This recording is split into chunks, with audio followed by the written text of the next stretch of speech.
Hello friends, welcome to my YouTube channel. आज हम हिंदी व्याकरण में टॉपिक संधि देखेंगे कि संधि क्या होती है, संधि कितने प्रकार की होती है और संधि के कौन कौन से भेद होते हैं। आज की क्लास में डिस्कस करेंगे संधि के बारे में। आइए परिभाषा के माध्यम से देखते हैं। संधि का अर्थ है मेल तथा योग। संधि का अर्थ क्या है? मेल या योग। भाषा में दो वर्णों के मेल को संधि कहते हैं। दो वर्णों के मेल को क्या कहते हैं? हम संधि कहते हैं। जब दो शब्दों के बीच संधि होती है तो पहले शब्द के अंतिम वर्ण का दूसरा शब्द के प्रथम वर्ण से मेल हो जाता है। यानी कि जब हम संधि को लिखते हैं तब पहले शब्द के अंतिम वर्ण, पहले शब्द का अंतिम वर्ण और दूसरे शब्द का प्रथम वर्ण। अब देखते हैं, जैसे विद्यालय, विद्या प्लस आलय। अब देखिए पहले शब्द के अंतिम वर्ण, अब ये पहला शब्द है, पहला शब्द के अंतिम वर्ण धा। अब दूसरे शब्द का प्रथम वर्ण यानी कि आ। ठीक है। अब देखिए विद्यालय, विद्यालय, यहाँ विद्या शब्द का अंतिम वर्ण आ, देखा आपने आ, और आलय शब्द का प्रथम वर्ण यानी कि आ, दोनों का संयोग होकर आ बना, यानी कि बड़ा आ प्लस बड़ा आ बराबर बड़ा आ। तो आपने देखा यहाँ विद्यालय शब्द में विद्या, विद्या के पीछे आप विद्या बोलकर देखिए, विद्या में आ की आवाज़ निकलेगी यानी कि बड़े आ की आवाज़, विद्या आ निकला ना, तो हमने यहाँ पे लिख दिया आ। अब प्लस, अब आलय शब्द में क्या लिखा? आ। ठीक है। अब ये पहले शब्द में अंतिम वर्ण ले लिया और दूसरे शब्द में प्रथम वर्ण ले लिया, तो आ प्लस आ मिलकर क्या बनाएगा? बड़ा आ। ठीक है। अब देखते हैं, संधि निम्नलिखित तीन प्रकार की होती है। पहली स्वर संधि, दूसरी व्यंजन संधि, तीसरी होती है विसर्ग संधि। सबसे पहले हम स्वर संधि को देखते हैं। स्वर संधि क्या होती है? जब परस्पर मिलने वाले दो शब्दों में पहले शब्द के अंत में, यानी कि दो शब्द में से पहले शब्द के अंत में और दूसरे शब्द के आरंभ में स्वर होता है। यानी कि जब हम पहला स्वर बोलते हैं उसके अंत में और दूसरे शब्द के आरंभ में स्वर होते हैं, उन स्वरों का मेल हो जाता है। इस प्रकार स्वरों के मेल से होने वाली संधि को स्वर संधि कहते हैं। तो इसमें देखा आपने, इसमें क्या है कि जब हम पहला शब्द होगा, पहले शब्द में भी जो लास्ट का होगा उसमें स्वर होना चाहिए और जो दूसरा शब्द होगा उसके प्रथम में स्वर होना चाहिए, यानी कि दोनों में स्वर होना चाहिए, तभी ये क्या होगी? स्वर संधि होगी। अब देखते हैं व्यंजन संधि। जब परस्पर मिलने वाले दो शब्द, यानी कि कोई भी दो शब्द, एक दो, कोई भी दो शब्द में पहले शब्द के अंतिम में कोई व्यंजन और दूसरे शब्द के आरंभ में कोई स्वर या व्यंजन हो, तो उनके बीच में होने वाले मेल को व्यंजन संधि कहते हैं। यानी कि जब भी कोई ऐसा शब्द होता है जिन शब्द के पहले शब्द में क्या हो? व्यंजन हो, और जो दूसरे शब्द के प्रथम वर्ण है उसमें या तो कोई स्वर हो या तो कोई व्यंजन हो, यानी कि व्यंजन का मेल किसी भी स्वर से हो जाए, व्यंजन का मेल किसी भी व्यंजन से हो जाए, तो वहाँ क्या होगी? व्यंजन संधि होगी। नेक्स्ट देखते हैं विसर्ग संधि। जब परस्पर संयुक्त होने वाले दोनों शब्दों में से पहले शब्द के अंत में विसर्ग और दूसरे शब्द के आरंभ में स्वर या व्यंजन हो, कोई भी हो, तो उन दोनों में के बीच होने वाले मेल को विसर्ग संधि कहते हैं। यानी कि जो कोई भी एक शब्द होता है उस शब्द में पहले शब्द के अंत में विसर्ग हो और दूसरे शब्द के प्रारंभ में या तो कोई स्वर हो या फिर कोई व्यंजन हो, तब हम वहाँ क्या बोलते हैं? विसर्ग संधि बोलते हैं। आइए देखते हैं स्वर संधि के भेद। स्वर संधि के 5 भेद होते हैं, जिसमें सबसे पहली दीर्घ संधि, दूसरी यण संधि, तीसरी गुण संधि, चौथी वृद्धि संधि और पांचवी अयादि संधि होती है। आइए हम इन 5 संधियों के बारे में डिस्कस करते हैं।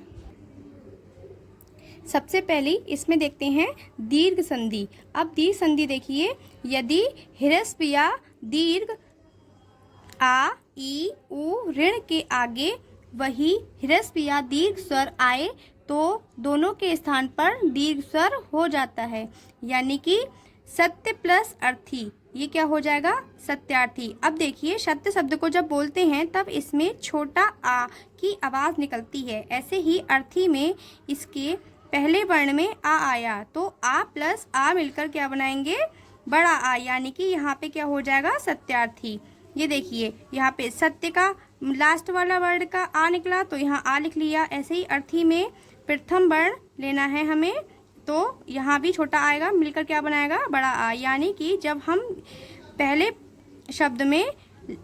शब्द का लास्ट वाला शब्द लेंगे और दूसरे शब्द का प्रथम वाला पद लेंगे, उसको मिलाकर ही हम दीर्घ संधि बनाएंगे। अब देखिए परम प्लस आत्मा। अब परम में छोटा आ आया और आत्मा में बड़ा आ, तो छोटा आ प्लस बड़ा आ मिलकर क्या बनाएगा, बड़ा आ।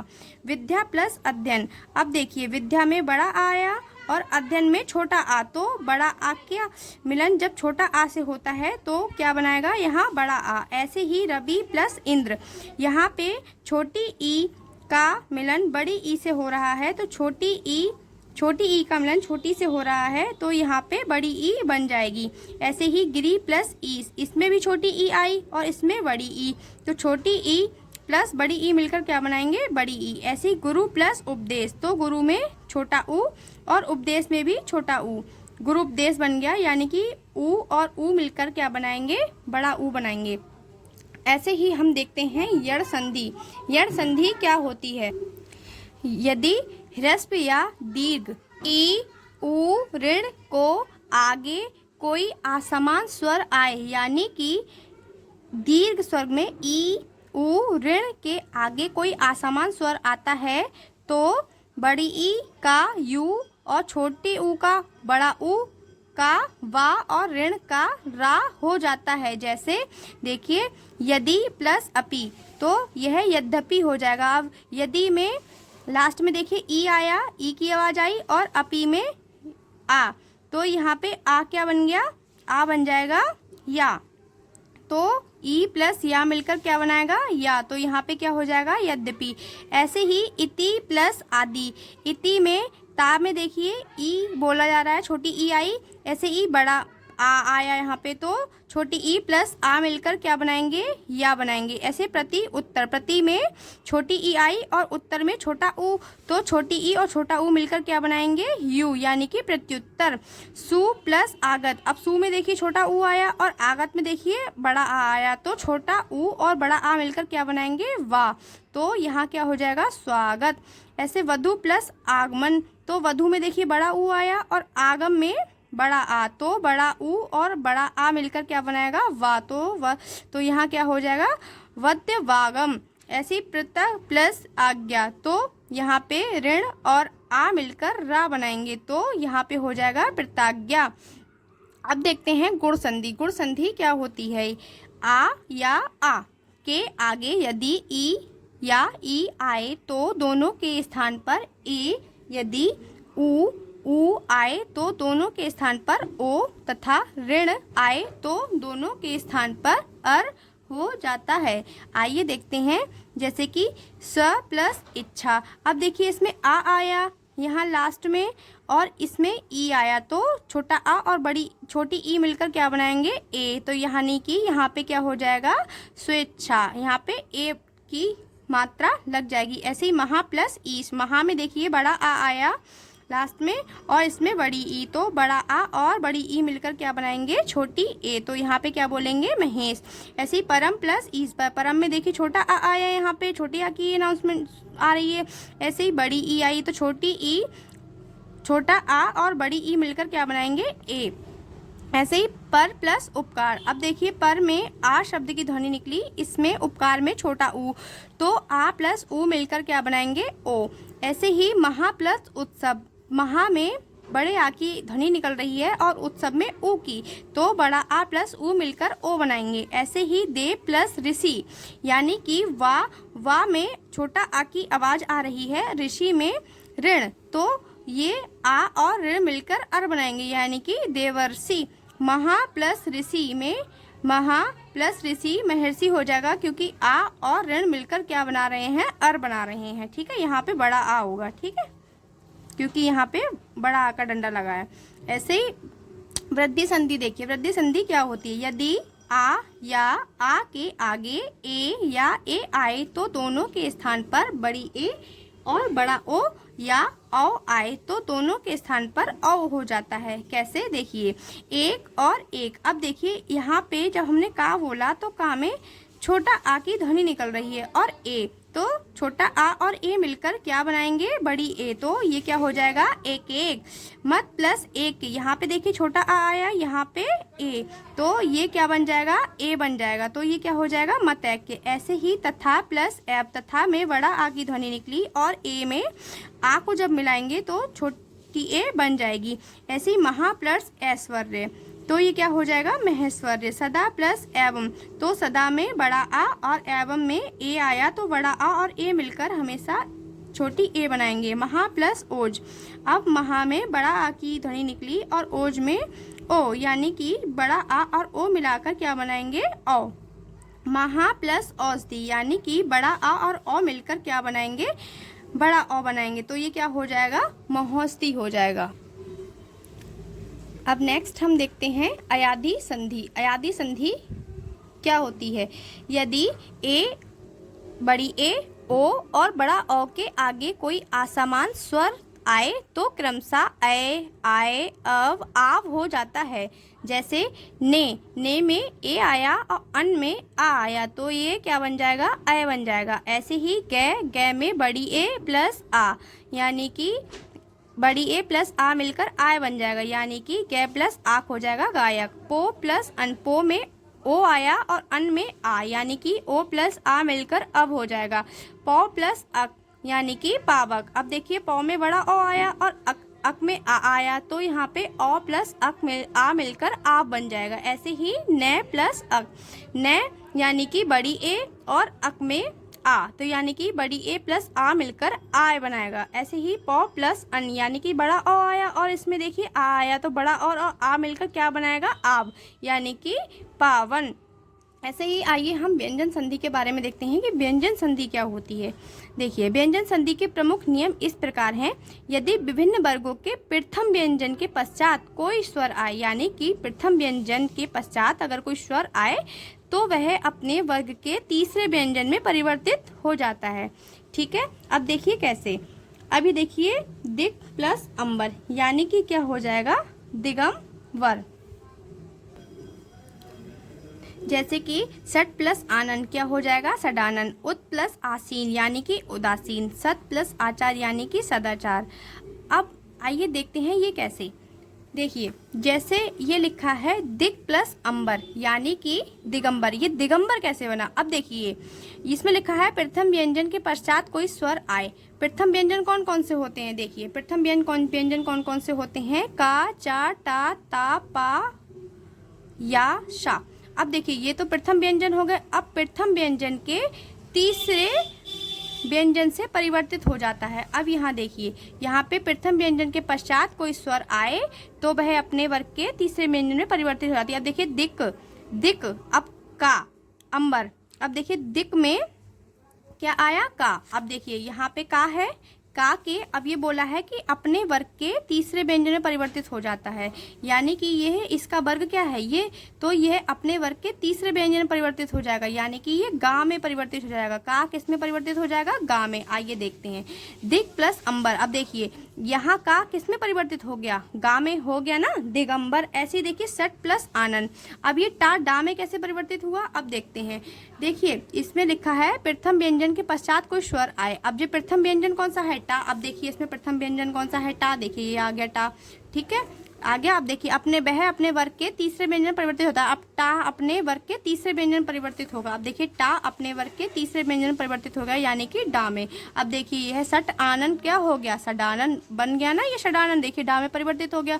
ऐसे ही ये है उत प्लस आसीन, तो ये ता से दा कैसे बना? अब देखिए ता व्यंजन में देखिए ता है, ये अपने तीसरे वर्ण में परिवर्तित होगा तो ये दा में परिवर्तित होगा। अब देखिए उत प्लस आसीन, यहाँ पे क्या हो जाएगा? उदासीन। देखा आपने? तो यह इस तरीके से बनाए गए हैं। अब नेक्स्ट देखते हैं। यदि विभिन्न वर्ग के प्रथम व्यंजन के पश्चात किसी वर्ग का तीसरा या चौथा या अंतस्थ कोई एक व्यंजन आया हो तो वह अपने वर्ग के तीसरे व्यंजन में परिवर्तित हो जाता है।